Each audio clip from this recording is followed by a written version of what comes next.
So, do you remember the first time I stepped to you? How can I not? Tell me that story. It was a clear black night, Ooh. a clear black moon. Yeah. Me and Tia was on the street trying to consume, What? to search for the rent so we can catch some fun. Like, no.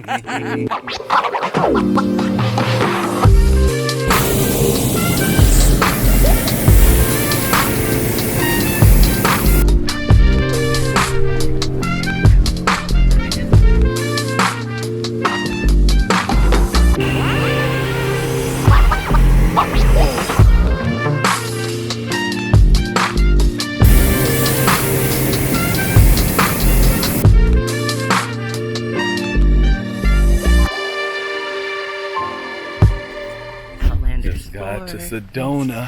Hey guys, we're going on a hike. Hey, we are here at the Boynton Canyon Deadmans Pass on our way up to the vortex.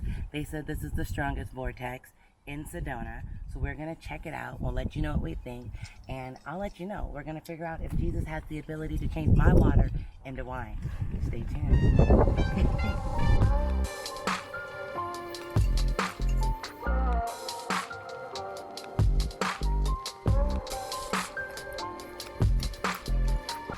So, do you remember all 10 of these years? What happened year number 1? We didn't tell nobody we was married. I know. Year number 2? We got married again and told everybody. Year number 3? We had August. Year number 4? We went to Kenya. Year number 5? We came back from Kenya. That's when we started the business. August started school. Preschool.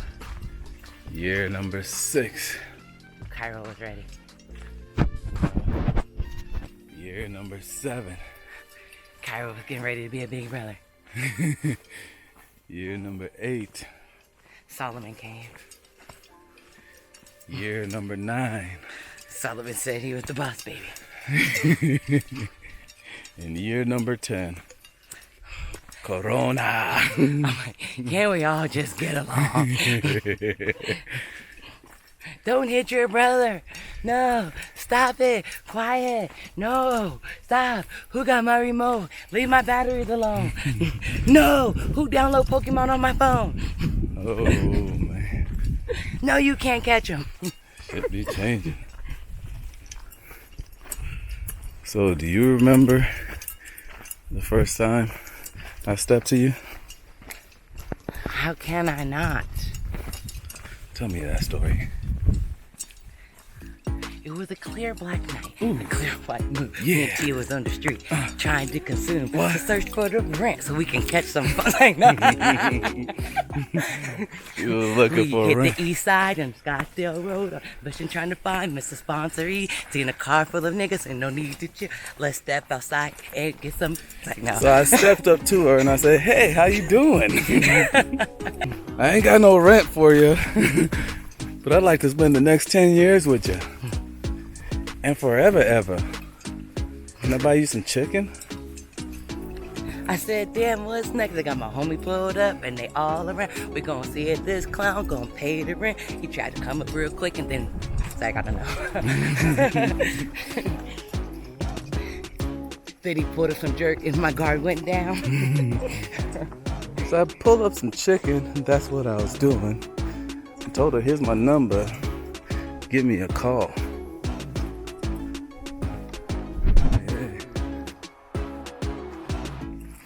And I was put on a whole new level. She funked up to this, I dare ya. Rent on a whole new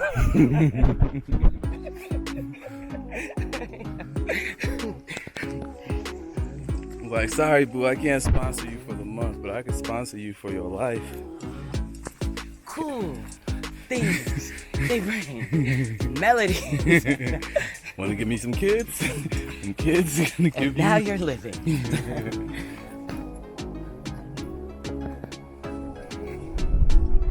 Hey. if you know like I know, you don't want to have no kids. It's the tree funk era. coming through with the gangsta twist. And if you know like I know, yeah, Xbox like every day. And if your ass is a buster, you'll cut off the cable. Wi-Fi. Peace and melodies. life is rhythm, and rhythm is life. It's a journey. This is actually a trail that just about anybody can do. She's saying that at the beginning. Rocking her wine and hike. Listen, I hiked the whole damn South Mountain with a macchiato in my hand. I got pictures of that too. So we came to do it. And Hannah was like, why are you drinking coffee on the mountain? I said, you want to make it back down, don't you? She said, girl, you're going to need water. I said, they put water in coffee. You think I don't know that? How do you think coffee is made? Even people would think I was totally serious. I mean, which I was. I did it, but I know the consequences. I got a spare bottle of water. I know how to sit my ass down. I brought a blanket. Vortex. The buzzing and the warming sensation. Is that because y'all ass done hiked a mile? So let me actually tell you the story of how I met this girl. Where's my weapon? You just gonna have to run. I almost didn't come out that night. Me either. The only night I met Rashonda is the night I met her. And I've been with her ever since. Ever since. Did you know that was like the only reason we went out? I told you? No. Because it was Freedom's friend's birthday. And I was like, I am not going. And they were like, come on. I was like, no, I'm not going out. And they was like, come on, you want to go out? And I was like, no, I'm not going out. And they was like, well, just come over. We going to, they going to cook and everything, and they going to go out afterward. So we went over to our house, ate, cooked, drank. I looked at the clock. It's like midnight. I'm like, cool, nigga, ain't going out. Like, then about 1:30 hit, and they was like, y'all ready? For what? Shonda, you could drive. No, I can't. And I'm going out. That was my ex-boyfriend's sister. Birthday. Her birthday. Her birthday. Hey, shout out to ex-boyfriend. Sister.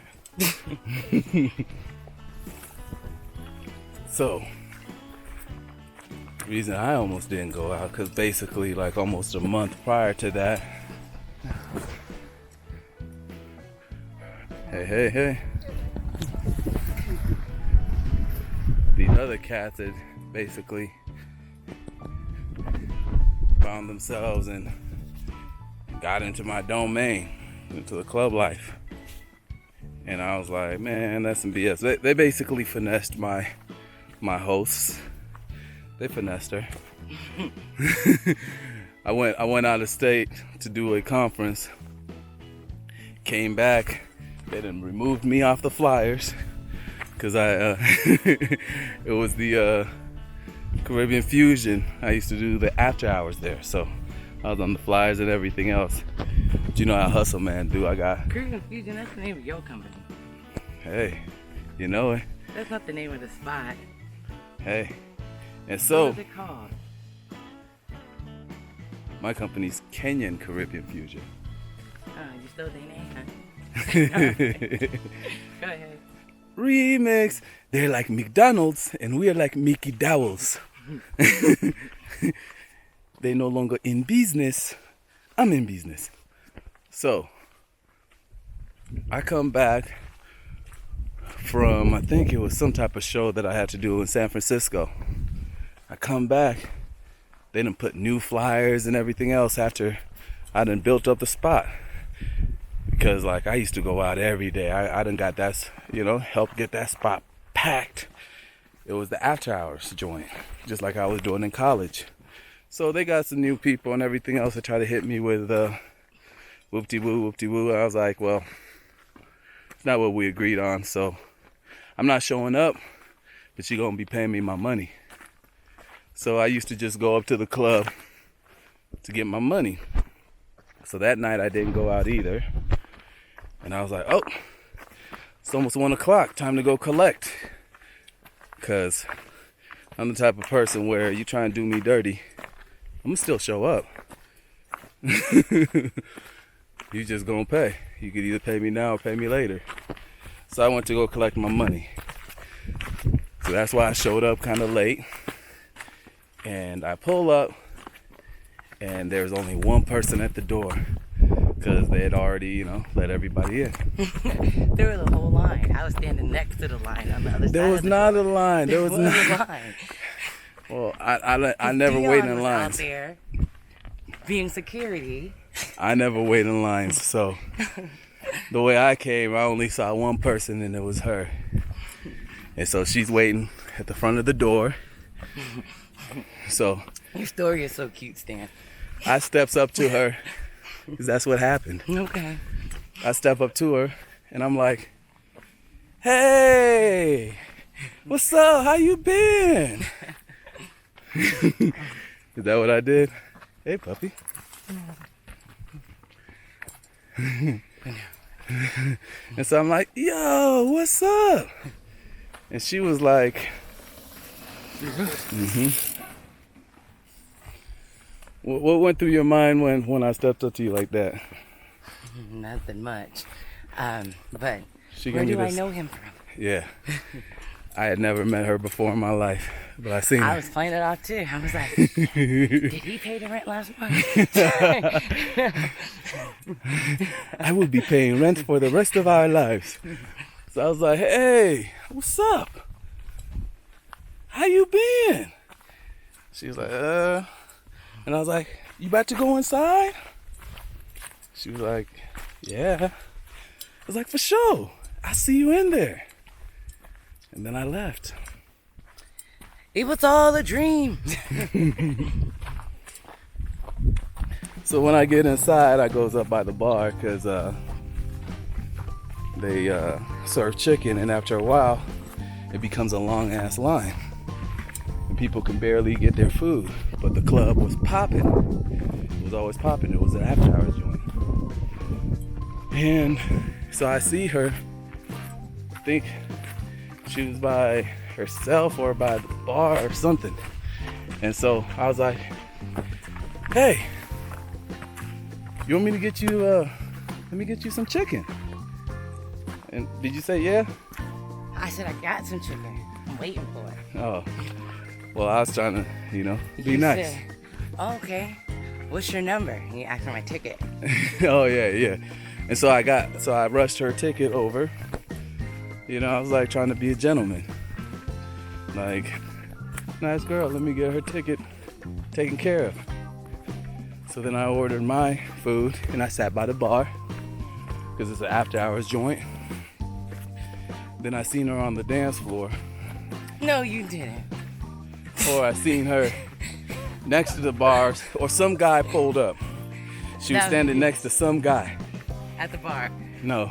Yeah, So I was at the bar. I sat and waited because I thought it was like her boyfriend or something, or some dude, but it was Skip. I think that's what happened before. I seen you with Skip, and then I was like, oh. Because Then it was actually, yeah. it was Skip. He was there. Yeah, I know, but I was trying to figure out who, because it was Skip, Freedom, Lanique, Rhonda. So, It was right after Thanksgiving. yep. So after that, I think I asked her if she was there with her man or with some dude. Hey. Yes. And she wasn't. So after I was able to rush her chicken order for her, I had to go because I had collected my money. I didn't come there to fraternize. I think you were the only person I talked to because I think I was still. Because you kept saying I was dealing with the fun. To me, you were. So at that point, that's when I was like, oh yeah, I was still kind of upset at the organizers, to me, who would try to play me, and the Doobie Boys. They were the ones who tried taking my night. They did. Shout out to my man Mike and Dre. Don't worry about it. I took 10 tickets from them that night. I knocked all the home. Free chicken for everybody. Yeah, so I come back and the Doobie Boys are now promoting my night. I was like, man, I've never been about messy stuff. So I used to just come up there and get my money and bounce. So I got my chicken. I know I'm about to leave. And so, let's see, what did I tell you? Do you remember what I told you after that? Hi. Hey, how are you? What do you mean what you told me? As I was leaving, because you stayed that night. You just said, I'm going to call you in a couple days, or call me or something. So I told her, I was like, man, you know what? I would actually like to get to know you a little better. I'm actually leaving, but is it okay if I give you my number? So then if you would like to, just reach out to me. Send me a text with your number, and maybe I could take you out, go hang out. She said, sure. So I gave her my number. I wasn't all like, oh, let me get your number, girl. What it do? What it do? Thirst burster. Nah, I wasn't like that. So I gave her my number and I left and went home. What happened after that? Nothing. You left and went home. You weren't blowing me up? I did not blow you. I don't blow. I don't chase. I don't chase them. I replace them. And so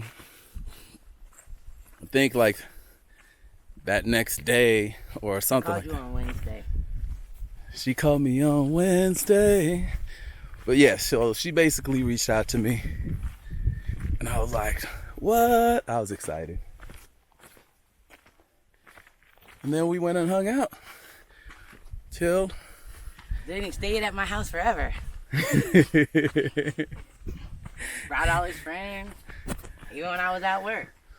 But why would I stay at her house? She used to tell the dopest stories. I told this woman that she could go on ministries and talk so much life into so many women and people because she's a great orator. When she speaks, people listen. So me and her basically started talking a lot about basically the future. We would talk about the Bible stories, and that's what captivated me. Remember what I told you I was about to get back into? I was like, no, I had told her that I had made a decision with God earlier in that year that I was going to rededicate my life back to God before that year was over, and it was 2009. And so as I'm hanging out with her, I have not yet went to church, but I knew before the year 2009 was up, I wanted to go back to church because I was raised in the church. And when was the day I went to church? The 31st of December. I fulfilled my promise. I made sure, I looked in the calendar, I was like, oh crap, it's the last day of the month in 2009. And I went to Pilgrim's Rest. I remember that day. She didn't go with me though. It was a personal mission. I went and I prayed. I was at the club. And so I went and I prayed that Sunday. And I remember walking up to the front of the altar of that church and basically just praying to God, saying to God that I wanted a different life. And I wanted to go into the new decade on a different path. And so, you know, I wanted to get out of the nightclub scene. I wanted to get out of just dealing with all the finicky peoples, that industry just basically had everybody partying, but my heart was always different. I always wanted to look out for folks and do what was the right things, but that environment was not conducive for doing that.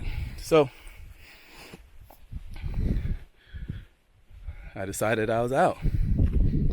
The last Sunday in December, rededicated my life to Christ. I remember telling her, I think that was later on in our relationship, when I was like, how you feel about being married to a pastor? Or a missionary? Somebody who's gonna make moves on this planet. Yeah. And that's our story of how we met in 2009. And then dang near 11 months later, on 10/10/10/2010, we got married. That was today. That was today. Cheers. We've been together ever since. It's been a journey. Wow. Wasn't even a year. We hadn't even met a year, because we had met like in late November 2009. After Thanksgiving. It was after Thanksgiving. Met her after Thanksgiving. Got married to her that next October in 2010. We've been rocking with each other ever since. Some of y'all went in, I was single, came out, I was married, I was saying See, I found my love in the club. I went and found love in the club. In the club. So I goes to say this, that when you find the one, when all the stuff aligns, you gotta trust the God inside to take that route. Because I was kind of scared in the beginning.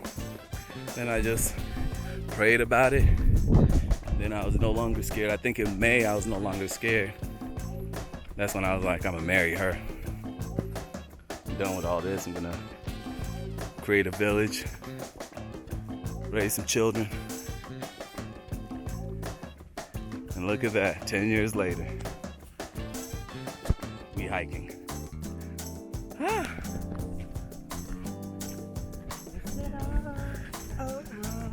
Ready to ride. That's what you did. You can't change your mind. Sound impatient.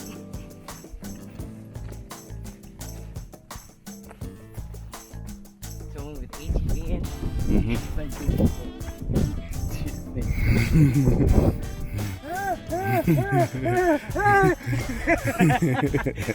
It was just like this. That big. And that's the story. So tune in for our next story. It's been a decade of A decade of our love story, which has had its ups and its downs. Like this mountain. But we keep on trekking because life, Like this lizard. life is all about the journey. And Going spiral like these Jupiter trees. we all for it. So our brothers and sisters out there need to understand that nothing is Mary Jane for punks. showing, and stuff just don't come presented all sweet. You're gonna have to work for it. So it's a journey. You can't be scared. You got to start somewhere, because along this journey, we've learned a lot of lessons. Like the damn trail, you don't know which way to go till you get there. Exactly. So we still trekking. In it for the long haul. Man. And we've had a wonderful, beautiful time. It's been great. I appreciate you deciding to be my wife and take this journey with me, my dear. Aww, me too. I'm grateful. Oh, look, they put a cross right there. Oh, Oh, they're healing. I'm thankful. And I couldn't have asked for anything different. Yeah, well, 10 years. there's nothing different. Let's roll.